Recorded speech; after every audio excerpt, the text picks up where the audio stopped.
mesin kerasnya juga sudah ada, terus mesin minyak santan menjadi minyaknya pun sebetulnya sudah ada, Bapak. Nah, dari itu nanti masuk ke mesin penyaringan. Sebenarnya mesin penyaringan pun juga sudah ada. Kalau dituruti nanti banyak sekali mesin-mesinnya. Kalau memang nanti Bapak Ibu itu untuk mengembangkan produksinya, itu semua sebenarnya sudah ada. Jadi kita menghemat tenaga kerja. Itu yang jelas. Karena di sini kita pelajari untuk Indonesia itu kita kalah kosnya dengan luar negeri. Karena kita kosnya mahal di tenaga kerja. Ya. Jadi kita masih harus bayar orang-orang itu di tingkat pembayaran orang itu kalau kita beli mesin itu lebih irit untuk seterusnya seperti itu. Dan itu nanti untuk proses penyaringan juga sudah ada mesinnya. Proses pengemasan pun seperti yang Bapak bilang tadi itu sudah ada mesinnya juga. Jadi begitu dimasukkan dalam mesin seperti ini, nanti dia akan mengalir sendiri. Misalnya Bapak itu pingin ini 100 mili atau 1 liter, nanti disetel itu 100 mili misalnya. Itu dia sudah 100 mili nanti nggak usah Bapak pegangi, nggak usah Bapak atur, dia sudah berhenti sendiri. Dan nanti sudah ada mesin tutupnya sendiri, jadi sudah jeglok. Jadi karena sifatnya minyak ini kedap udara, Bapak Ibu. Kedap udara itu kalau dia terkena semakin banyak kena udara, dia semakin cepat mengairnya. Nah itu jadi ingat kalau minyak kelapa itu minyak kedap udara. Ya jadi kita harus pintar-pintar bagaimana sih supaya tidak, kalau sudah bersih, sudah dikemas, tidak terlalu kena banyak udara. Nah itu di situ. Terus itu mohon bantuannya.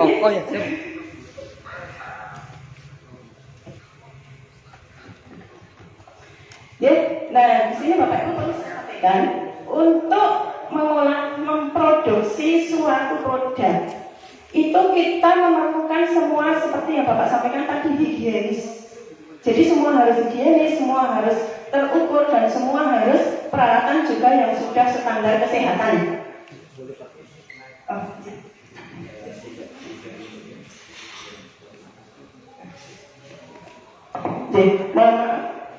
Karena saya Bapak ini, jadi semua harus standar kesehatan. Jadi bagaimana kita mau membuat produk? Kita mau membuat produk itu harus apa saja kan cara pengolahannya baik, harus memproduksi dengan cara yang baik dan benar. Saya mau tanya Bapak Ibu, seandainya kalau kita bikin produk tapi pengolahannya kurang baik, tapi bahan bakunya baik sekali, kira-kira hasilnya seperti apa? Kurang baik ya. Terus saya balik ya, bahannya kurang bagus, tapi kita pengolahannya kita kawal, ya kita kawal, kita perhatikan, itu kira-kira produknya gimana? Baik? Ya. Wah maaf Bapak, kurang tepat ya. Jadi bahan baku yang kurang baik, pengolahannya baik, itu hasilnya juga kurang baik juga. Jadi sistemnya orang membuat produk itu dari awal bahan baku yang baik, pengolahan yang baik, didampingi yang baik, dan itu terukur semua dengan produk-produk yang baik, hasilnya akan menjadi baik. Jadi sebuah produk yang baik itu dari bahan baku yang baik dan proses yang baik. Jadi satu bahan baku yang tidak baik, karena pengalaman ya Bapak Ibu, saya pernah dulu, saya membuat minyak kelapa itu beribu-ribu ya, tapi ada waktu itu ada satu yang agak sudah ngelotok itu Pak, kurang tua, dan itu agak ngelotok punggungnya kelapa itu loh, di punggungnya kelapa itu agak basah. Nah itu ternyata saya campurkan, cuma satu nggak mungkin lah, ini produknya kan yang lain bahan bakunya kan banyak sekali gitu kan. Nggak tahunya apa Bapak Ibu, semua produk yang tadi banyak sekali itu rusak semua. Nah itulah pengalaman. Dari pengalaman itu saya pernah mengalami itu. Nah ternyata dari kita itu berproduksi itu dari sedikit pengalaman akhirnya kita menjadi baik memproduksi. Itu seperti itu. Jadi kita jangan sampai kita mengorbankan yang banyak hanya karena satu buah kelapa. Itu pengalaman saya. Nah di sini yang harus dilakukan adalah pengolahan yang baik dan benar itu. Pertama, pengadaan bahan baku. Kedua, tempat usaha, higienis pekerja, pemeliharaan sarana pengolahan, dan pengendalian proses serta pengemasan. Kira-kira pengadaan bahan baku yang dimaksud apa, Bu?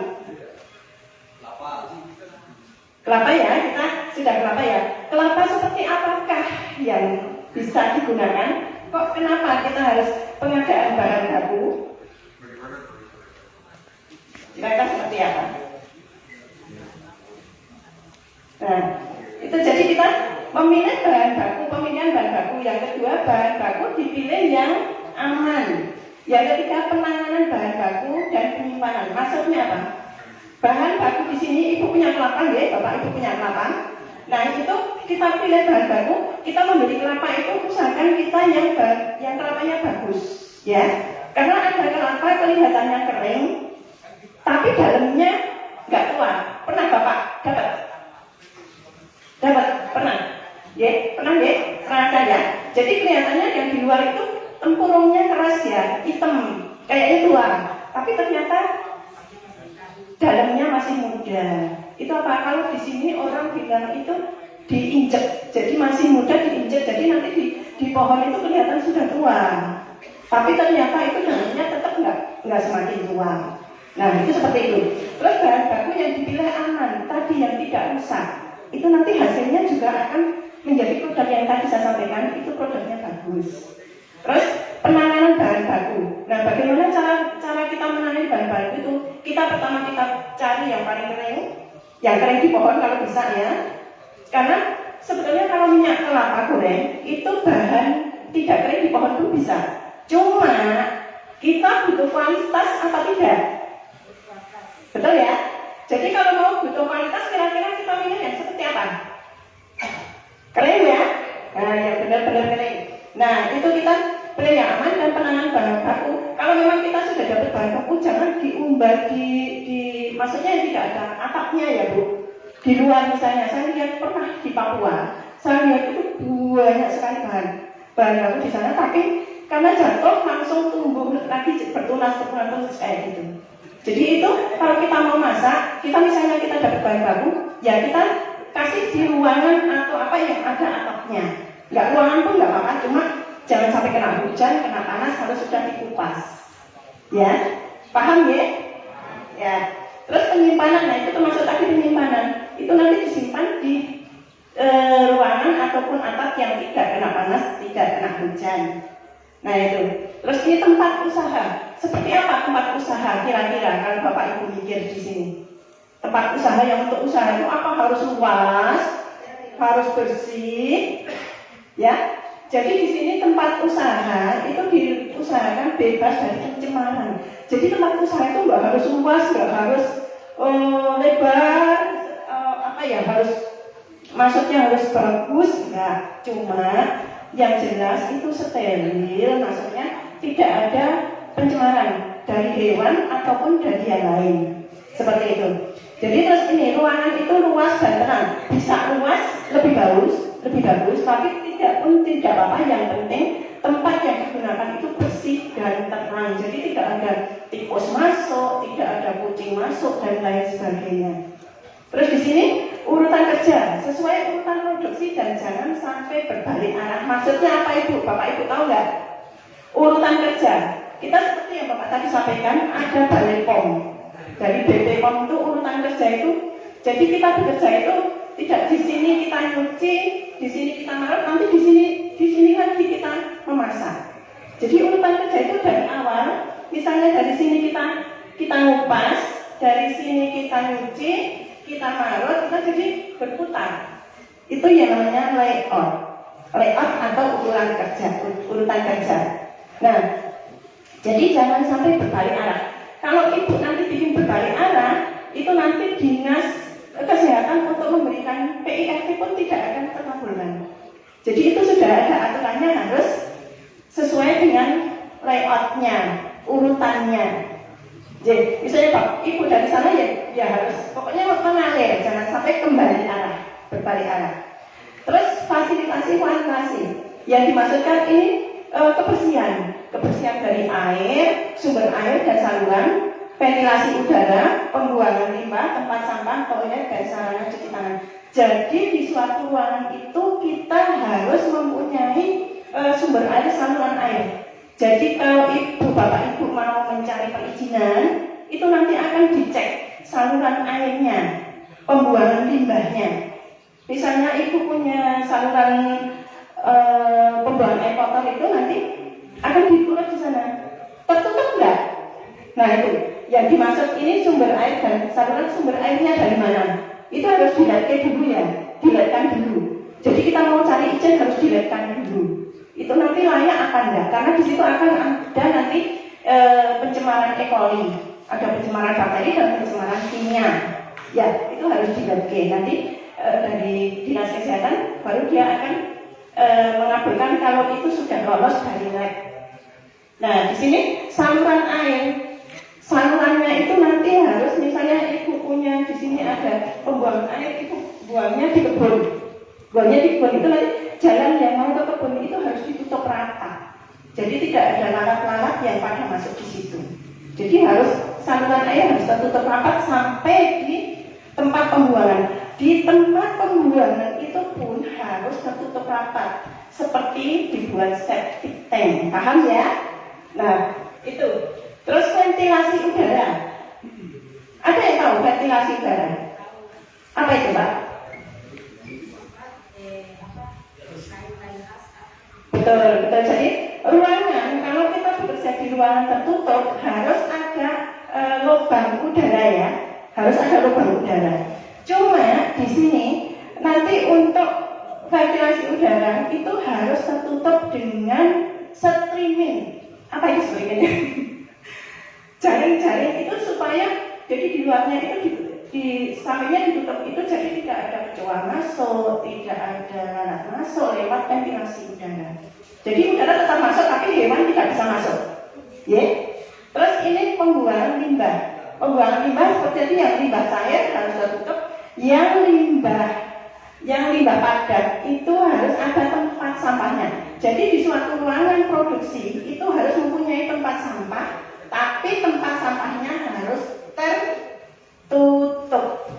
Ada kan tempat sampah yang tidak tertutup?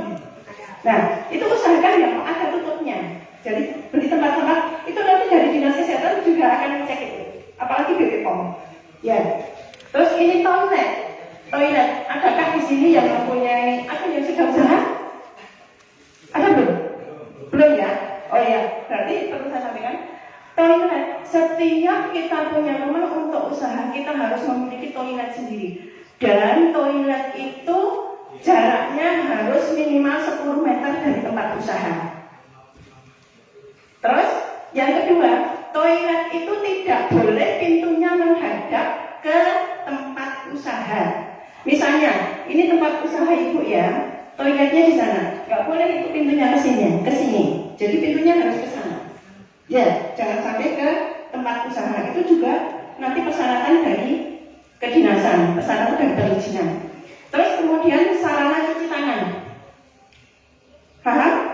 Sarana cuci tangan. Di tempat itu diadakan kalau memang memungkinkan dikasih wastafel untuk cuci tangan. Tapi kalau tidak memungkinkan cukup ibu pakai ember, nah itu ditaruh di situ untuk cuci tangan. Setiap kita mau bekerja kita harus cuci tangan dulu, ya paham ya?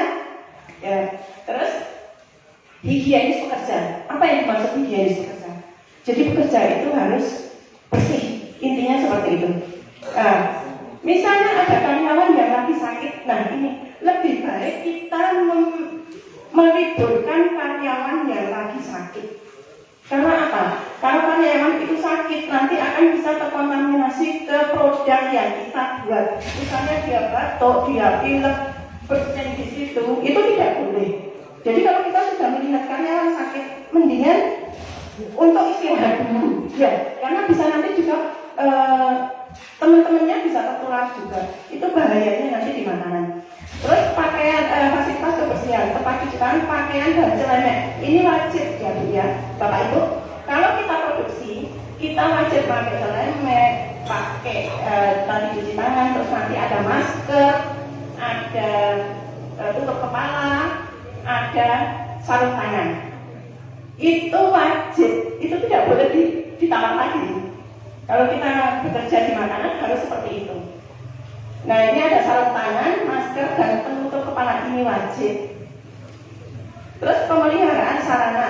Apa yang dimaksud pemeliharaan sarana, Pak? Pemeliharaan sarana? Sarana itu perawatan juga. Ya. Jadi pemeliharaan sarana, ruangan ataupun peralatan itu pembersihan ruangan. Jadi setiap kali kita mau bekerja, kita mau memproduksi, kita bersihkan dulu ruangan. Meskipun kemarin sore misalnya sudah selesai bekerja, sudah selesai produksi, itu kita sudah cuci semua, sudah kita bersihkan. Tapi wajib nanti begitu kan kita nggak tahu nih malam misalnya ada kecoa datang, ada cicak datang, kan kita mungkin pintu terbuka ada cicak masuk atau kecoa masuk kita nggak ngerti. Jadi harus dicuci dulu. Nah ini pemeliharaan pembersihan peralatan produksi tadi harus dicuci. Jadi selesai produksi itu peralatan harus dicuci, Bu. Semua peralatan harus dicuci. Nggak boleh besok aja sekalian kalau mau mulai. Itu tidak boleh. Jadi itu harus dicuci selesai produksi. Besok mau produksi lagi, kita guyur lagi, kita bilas lagi. Terus pemeliharaan pembersihan tempat cuci tangan, toilet dan gudang. Toilet itu usahakan bersih, Bu. Bapak, ada nggak Bapak misalnya pernah numpang ke toilet tapi toiletnya jorok kayak gitu? Pernah nggak? Ada yang pernah? Nah, itu kan nanti kalau ada tamu kita, karena toilet itu menunjukkan menunjukkan diri kita menunjukkan diri kita. Toiletnya jorok sekali. Ternyata biasanya itu orangnya juga jorok, kan seperti itu. Terus ini pengendalian proses. Apa yang dimaksudkan dengan pengendalian proses? Yaitu tadi pemilihan bahan, kendalikan hama. Jadi pengendalian hama yang tadi ditutup dengan ini. Misalnya kalau di situ banyak tikus ya dikasih penghalau tikus itu kalau sekarang ada yang getar-getar itu ya ada yang getar-getar itu bisa menghalau tikus ya, mengusir ya. Nah, mengusir tikus terus pasang jendela. Jadi ruangan itu jangan tertutup rapat. Itu tidak akan sehat lagi. Terus pintu juga harus ada. Nggak mungkin kalau nggak ada pintu kan. Terus ventilasi tutup dengan kawat. Nah ini yang saya sampaikan tadi, supaya memungkinkan mereka tidak masuk. Jadi ventilasi itu ditutup dengan kawat yang kotak-kotak kecil. Jadi nggak bisa masuk, ada kecil, ada sebenarnya tikus nggak bisa masuk. Terus buang sampah sisa produksi di tempat sampah tadi ya. Terus lakukan sanitasi yang baik. Sanitasi yang baik itu tadi untuk pembuangan kita tadi tutup semua, dicek. Jadi setiap hari harus dicek. Ada yang bocor enggak? Ada yang mampet enggak? Seperti itu. Jangan-jangan nanti ada yang mampet sampai sumur kita pun kalau pakai air sumur kita ikut bau. Nah, seperti itu. Kemudian dalam pembuatan minyak goreng kelapa, apa saja sih peralatannya? Cukai kelapa, tapi sekarang sudah ada ya cukai kelapa atau parang untuk ngupas ada, terus mesin untuk ngupas sudah ada. Terus mesin parut, mesin peras, ini kita yang sederhana ya Kak, ya sangat sederhana ya. Terus bak plastik, toples plastik, penyaring, kain saring, gayung, kompor, wajan, dan sotil. Ini sementara karena saya terbiasa kalau kita melatih, itu kita latih yang sangat sederhana. Supaya nanti Bapak Ibu itu kalau mau memulai tidak, kalau orang Jawa alam-alam, males untuk, kok perawatannya ternyata mahal. Nah, saya biasa melatih, saya kasih, saya sampaikan dengan alat yang sangat sederhana. Saya pun melatih nggak pernah pakai alat ini. Jadi kalau ke depannya mau dikembangkan dengan alat tersebut nggak apa-apa. Tapi yang penting bisa dulu. Jadi bisa paham, seperti ini caranya. Gitu baru nanti bisa dikembangkan. Jadi saya nggak mau melatih orang tapi begitu pelatihan, males alatnya sudah mahal. Jadi untuk berlatih sendiri aja sudah ketakutan dengan alat yang mahal. Nah ini antaranya ini tahapan pembuatannya. Pilih kelapa yang segar dan benar-benar kering, tua dan dalam keadaan bagus. Nah ini saya sampaikan tadi ya Kak. Terus setelah kelapa dikupas sabutnya, kemudian pecahkan batok kelapa untuk membuang airnya. Jadi dipecah seperti kalau di sini di sana bisa dikupas ya Kak ya, jadi nggak dipecah. Kalau di sini rata-rata dipecah pakai parang, plok itu pecah. Nah ini sebetulnya adakah di Raja Ampat itu sudah dibuat napa di Bogor? Tahu napa di Bogor? Berarti belum diolah ya? Belum. Airnya? Belum. Nah itu kemarin kita latih di Kaimana itu, jadi air kelapa itu tidak dibuang. Karena saya melihat di sana pertama kali saya datang, saya ngaku itu sayang sekali. Begitu dipecah tok buang, Masya Allah. Jadi sayang lah, kayak ini tak bawa pulang ke Indonesia gitu. Airnya itu loh.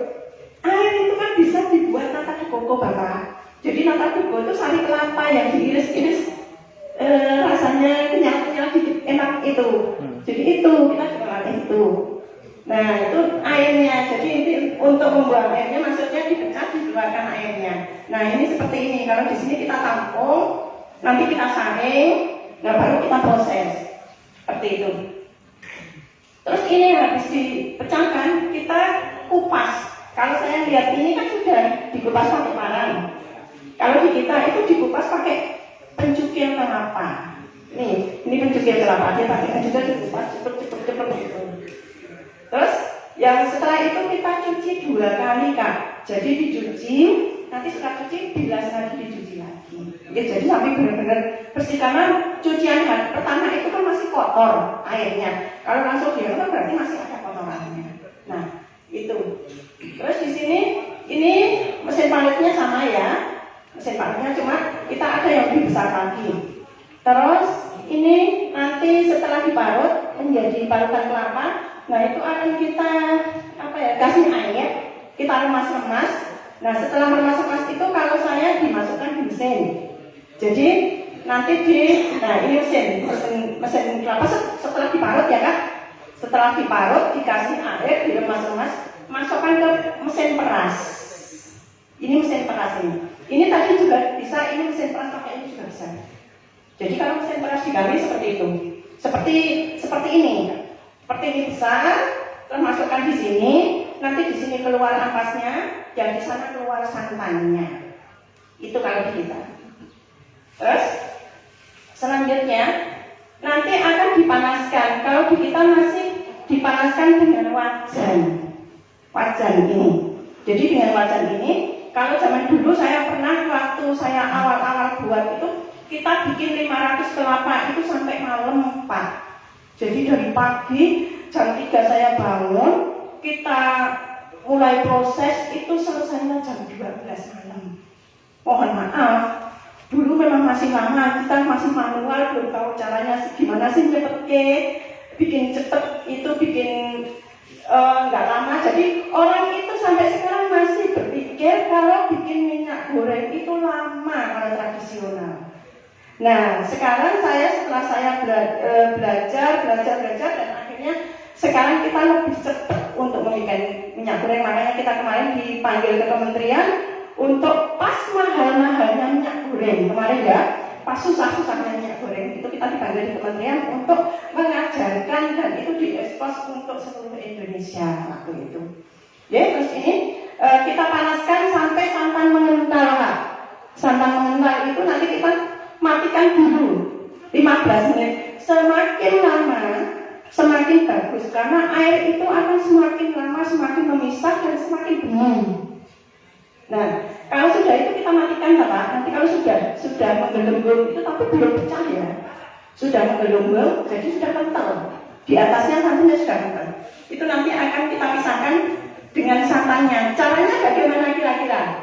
Itu wajan sudah dikasih santan, sudah kita panasi, dan itu sudah kental. Kita diamkan 15 menit. Bagaimana caranya memisahkan? Ada yang tahu? Gimana? Diambil ya Kak ya? Belum benar. Jadi ini belum pas Kak. Bisa diambil, tapi nanti masih banyak air yang ikut. Nah, caranya itu nanti akan kita pisahkan pakai selang. Jadi setelah kita masukkan, tapi ingat jangan disedot pakai mulut. Kenapa? Kalau disedot pakai mulut, kenapa Kak? Kenapa nggak boleh? Karena tidak steril terkontaminasi dengan ludah kita. Itu akan membuat produk tidak baik. Meskipun kita di sini ya di sana yang masuk, tapi kan yang namanya bakteri kan bergeraknya cepat sekali. Jadi itu tidak boleh. Jadi caranya itu nanti selang itu pucuknya ini disatukan ya, disamakan ya, disamakan dipegang, dikasih air, masukin air setara sama. Nah, yang satu dipegang, ditaruh bawah, yang satu masukkan ke dalam wajan, di dasar wajan. Udah kita lepas nanti dia akan keluar dengan sendirinya. Dan nanti kalau sudah habis, itu nanti akan kelihatan, oh santannya sudah ikut. Nah itu angkat. Nah, jadi kita bebas dari kontaminasi ludah kita ya. Terus kemudian setelah itu nanti panaskan lagi sampai matang. Matangnya seperti apa Kak kira-kira? Pernah ada yang bikin ini? Bikin minyak goreng? Zaman dulu? Pernah? Manual? Tapi itu langsung apa di semangat Kak? Baru diproses? Jadi kan langsung ya, kalau langsung Kak tai lalaknya ya, kalau sana apa namanya ya? Kalau di sini belum. Tai minyak ya? Oh kalau saya ini kalau di Kalimantan itu tai lalat. Tai lalat saya juga punya tai lalat apa ini? Terus iya betul ya. Bisa dibikin kue, bisa dibikin kalau sini suar-suwir. Saya pernah bikin suar-suwir itu, saya kasih ke profesornya UGM waktu itu, sampai beliau 3 bulan dibawa kemana-mana kita tanpa pengawet Kak. Tanpa pengawet itu 3 bulan kita pas rapat bareng di aula itu Tuti gitu terus iya Pak ini loh apa Pak ini yang dulu Ibu kasih saya ingat apa ya ini suar-suwir ternyata itu hasil dari Dendo saya buat suar-suwir itu ternyata bagus enak sekali dan itu tahan lama apalagi kalau nanti Bapak Ibu baruri dengan coklat di luarnya itu lebih tahan lama lagi. Jadi tinggal bagaimana nanti kita mengembangkan produk kita, ya. Terus ini kemasan. Nah, tadi seperti yang Bapak bilang, peralatan pun harus apa? Standar steril kesehatan ya, yang diizinkan oleh Dinas Kesehatan, ya BPOM. Nah itu kemasan pun seperti itu Kak. Seperti tadi Bapak bilang, kalau Bapak bilang ini kemasan cuma untuk sekali, betul. Jadi rata-rata kalau orang tua, orang dulu ini dipakai lagi dicuci, dikeringkan, dipakai lagi untuk tempat minyak. Nah, itu yang tidak boleh. Karena kemasan yang nanti yang akan aman bisa dikasih panas itu kemasan yang seperti Tupperware. Bahannya sama dengan bahan Tupperware. Itu PT di bawahnya. Ada nanti kodenya sendiri. Itu aman untuk digunakan di makanan. Itu panas pun tidak menjadi masalah. Dan itu kita juga membuat produk ya. Saya produk turunan dari minyak ini kita bikin sabun, masas, minyak telon dan lain sebagainya. Ada lip gloss, ada hand body, sampo. Itu kita semua juga aman tentang kemasannya. Peralatannya pun gitu.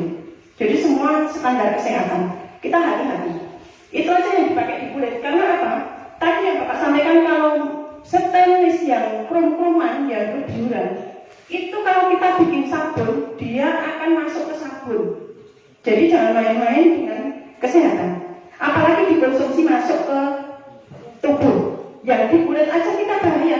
Karena sabun itu kita gunakan untuk badan. Jadi masuk di pori-pori juga. Itu jadi kita juga pikir standar kesehatannya. Nah ini kemasan standar kesehatan itu seperti apa?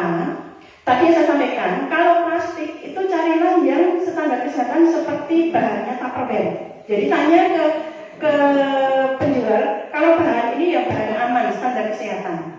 Jadi di situ ada 1, ada 5, yang bawahnya ada kodenya sendiri. Nah ini produk-produk kami dari turunan kelapa itu kita bikin VCO. Ini sabun VCO, ini masas oil VCO. Nah itu monggo ada yang tanya? Ya? Saya mau tanya soal kepentingan di tempat kami kan kebanyakan bikin kopa ya, tahu kopa? Iya, tahu. pernah kita buat perbandingan berapa buah kelapa jadi berapa buah kelapa terus jadi 1 liter atau 1 kiloliter? Ya. Kalau untuk minyak goreng, tapi ini tergantung tempatnya ya Mas. Jadi tergantung tempatnya. Jadi di satu tempat dan tempat yang lain itu tidak sama. Jadi ada yang 1 kelapa, jadi 15 kelapa sampai 18 kelapa itu jadi 1 liter. 10 kelapa itu jadi 1 liter. Itu tergantung kelapanya ya, tergantung tanahnya ya. Jadi tanahnya berbeda-beda, kandungan tanahnya berbeda-beda. Ya, jadi itu kalau minyak goreng itu rata-rata 1 liter, rata-rata. Tapi saya tadi bilang 15 sampai 18 itu kalau VCO. Ya, VCO itu semakin sedikit.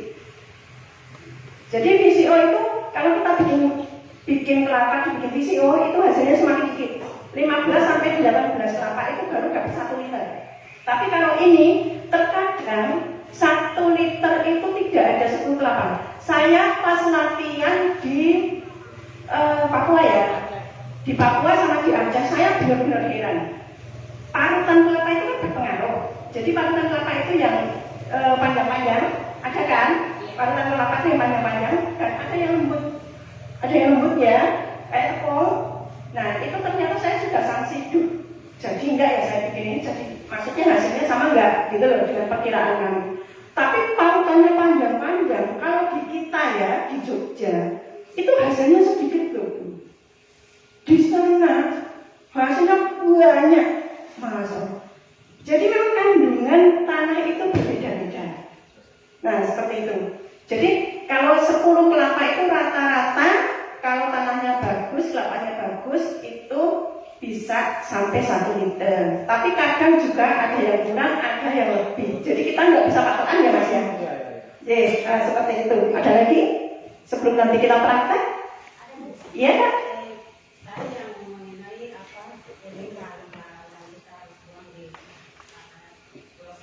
Ya.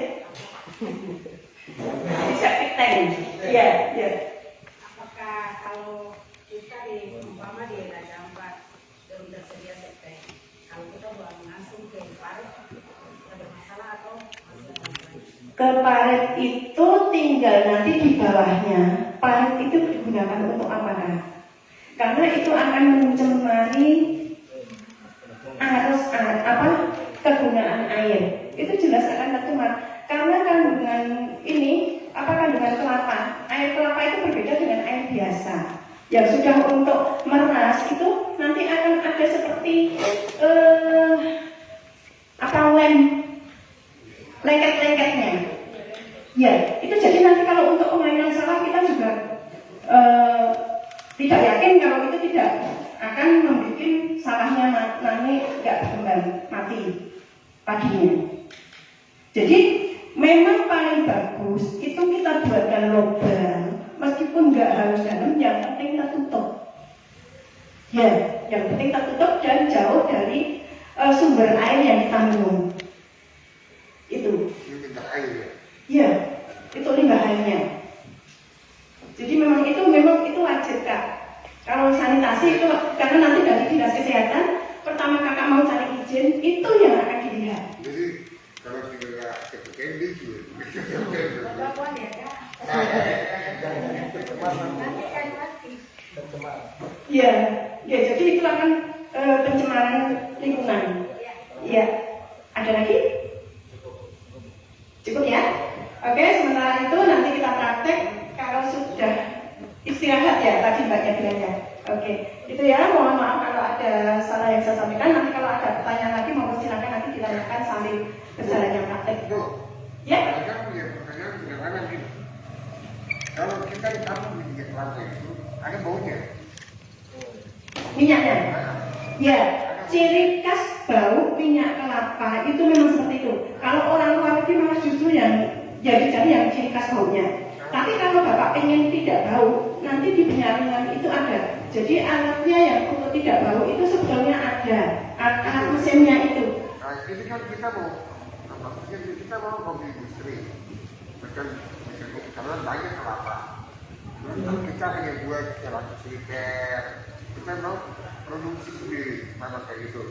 Nah, kita jangan produksi sendiri, terus coba untuk mengisolasi diri untuk tidak lagi bawa dari luar. Kita juga konsumsi untuk kita sendiri juga nyampah sama itu. Nah, maka pasti dengan kapasitas banyak kan, dengan kapasitas banyak sama kayak gitu. Maka yang jadi soal itu sampai hari ini saya jujur, saya suka buat tapi selalu bermasalah di wilayah lautnya. Bau minyaknya kan? Bau minyaknya tuh kayak limbahnya. Bau minyak. Minyaknya kan masih khas seperti itu kan? Itu nanti. Ya. Tidak mungkin kita hindari itu. Iya. Nah ini saya mau tanya soal itu. Jadi kalau untuk bau minyak itu ada beberapa cara untuk menghilangkan. Bisa dengan batu zeolit. Pernah dengar batu zeolit? Batu zeolit itu batu untuk merendam, direndam dengan minyaknya. Itu yang secara alami ya Pak. Jadi ada juga nanti dengan cara pemblecingan. Paham? Dan bleaching itu dicuci, minyak itu dicuci. Tapi mohon maaf, kalau pemblecingan memang harus dengan kimia. Jadi tidak murni lagi ya. Sekarang rata-rata minyak kelapa itu bening-bening, ya kan? Bening-bening tidak berbau, tidak beraroma, tidak berasa. Nah itu dengan pemblecingan. Pemblecingan itu dicuci dengan kimia, dengan KOH. KOH akan kita masukkan di situ, nanti kita masak, nanti kita mixer, nanti kita sampai bersih. Itu prosesnya tidak sebentar. Jadi itu ada bermacam-macam. Kalau cukup dengan batu zeolit, oke. Batu zeolit sama kapas kasih batu zeolit, nanti direndam di situ, di bawahnya dikasih kertas saring. Nah, ini dia akan turun di sana, itu netes. Kita pernah menggunakan filter yang pakai mesin ya, pakai mesin. Itu ternyata nggak efektif.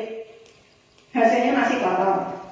Dia benar ke filter cepat dapat banyak, tapi saya rasa kurang bersih. Jadi saya pakai manual kita kasih batu zeolit, kita kasih kertas saring, kasih kapas seperti itu. Tapi itu prosesnya jadi lama. Jadi kalau kita mau mendapatkan hasil banyak, ya kita bikinnya banyak. Jadi dia netes seperti itu. Iya. Kalau mau pakai itu cepat pakai pemblecingan. Itu nanti bersih.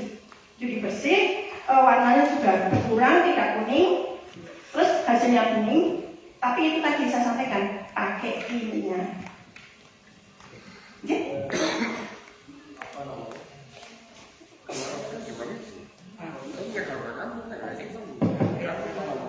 Iya.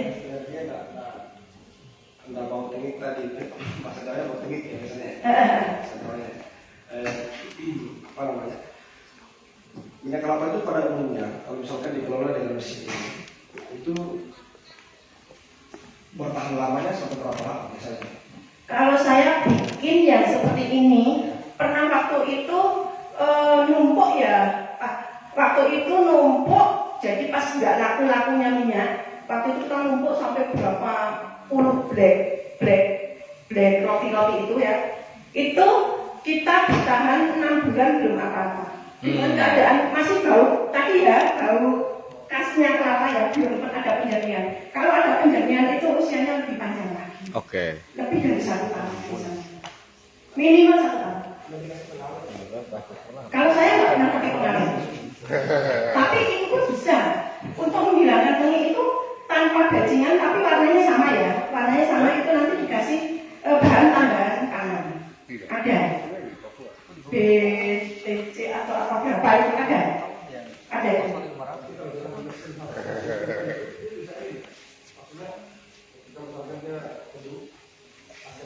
Pakai mic. Ini soalnya direkam ini. Biar bisa nonton ulang.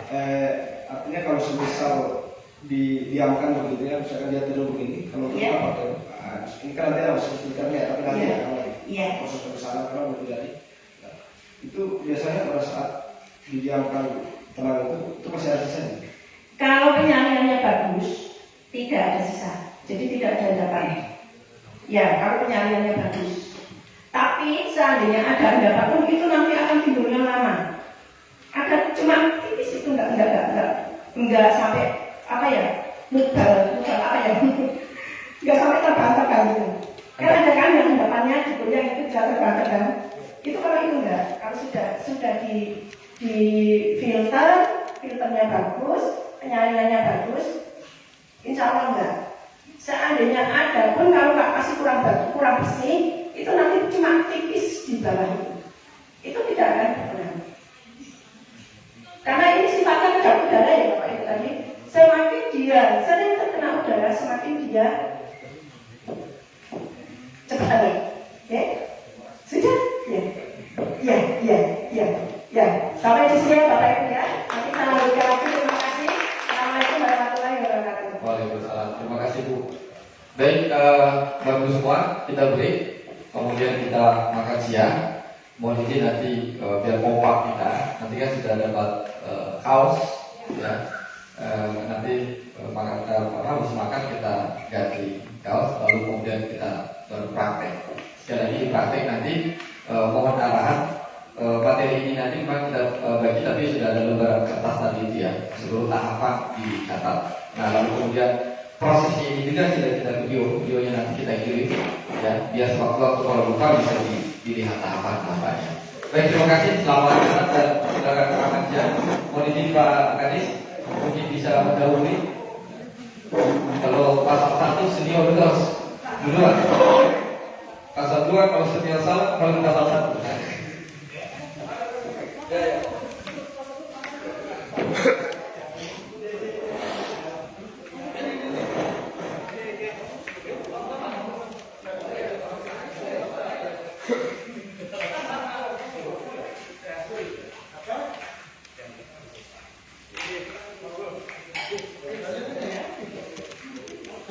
Ayo silakan. Belum.